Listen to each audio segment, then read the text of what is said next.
5 seconds. Start.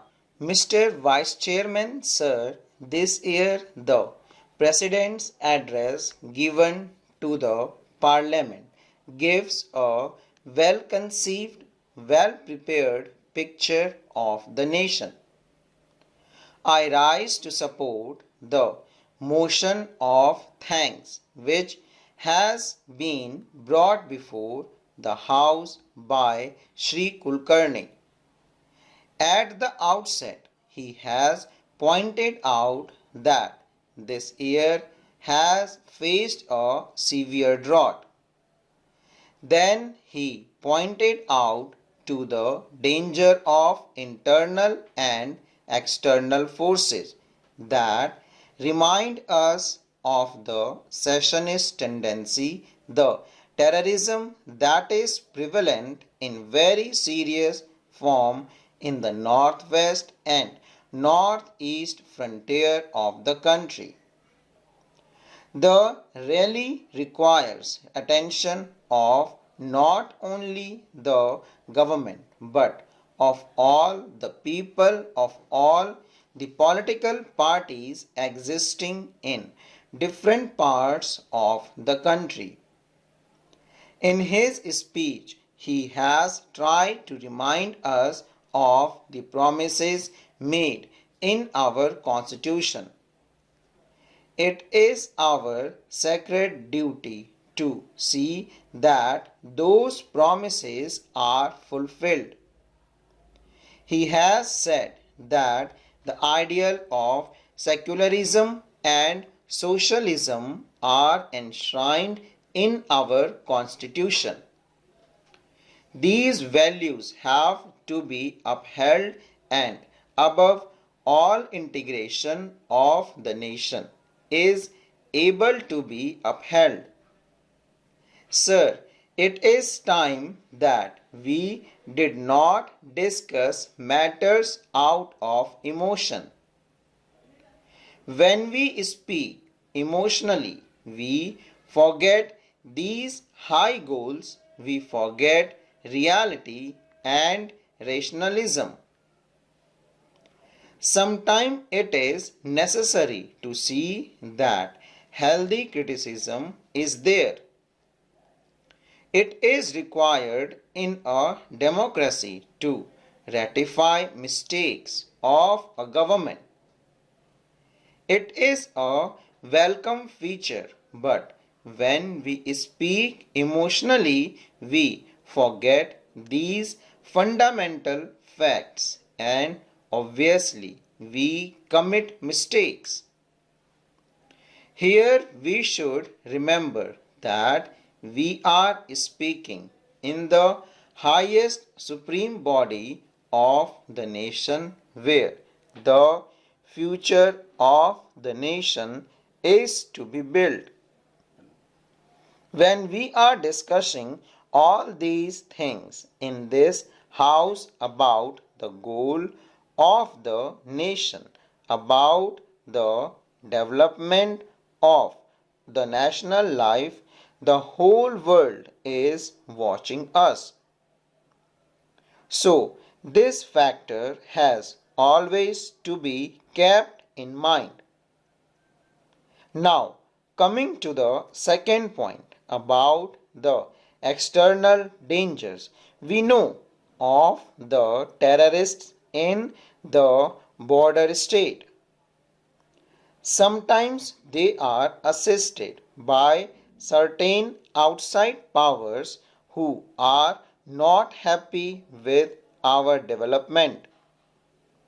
Sometimes they are provided with the largest weaponry with ulterior motives.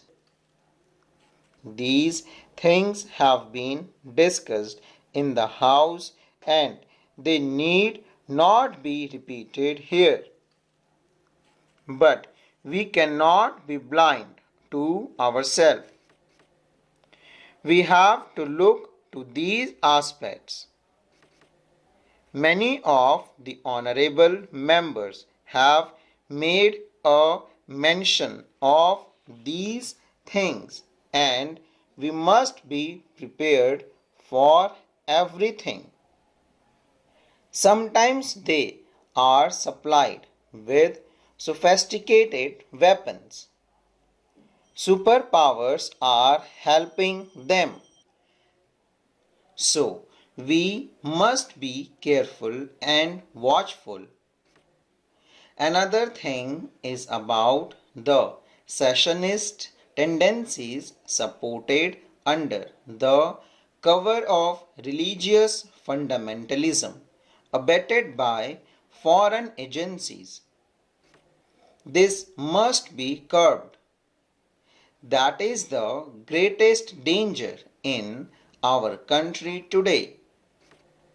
Sometimes chauvinism, regional and linguistic favors create very dangerous tendencies, and if we do not think of all these things, these may come out as hydra-headed creature in future and create many splitting situation in the national picture for which we will be blamed in future whoever is in power.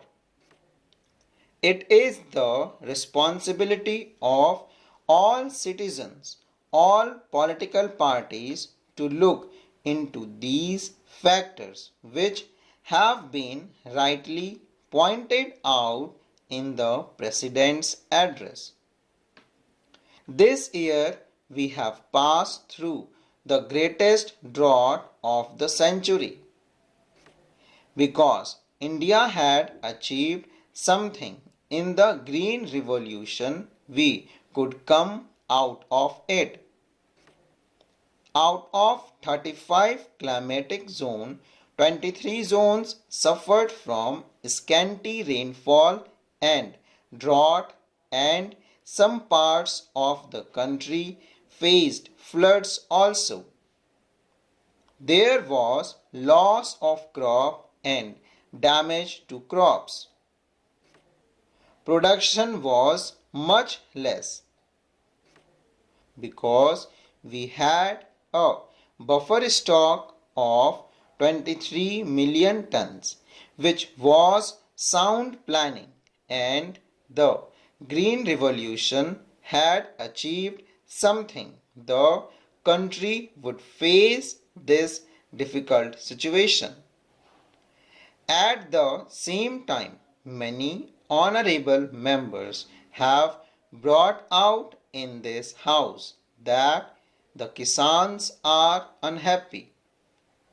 They are vibrating with new ideas, new expressions of rising expectations. What are their problems?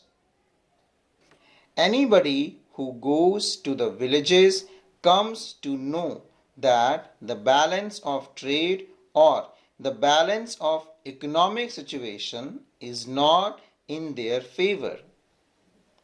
The prices are rising and they are not getting justice. That is their feeling. Still worse is the plight of small and marginal farmers.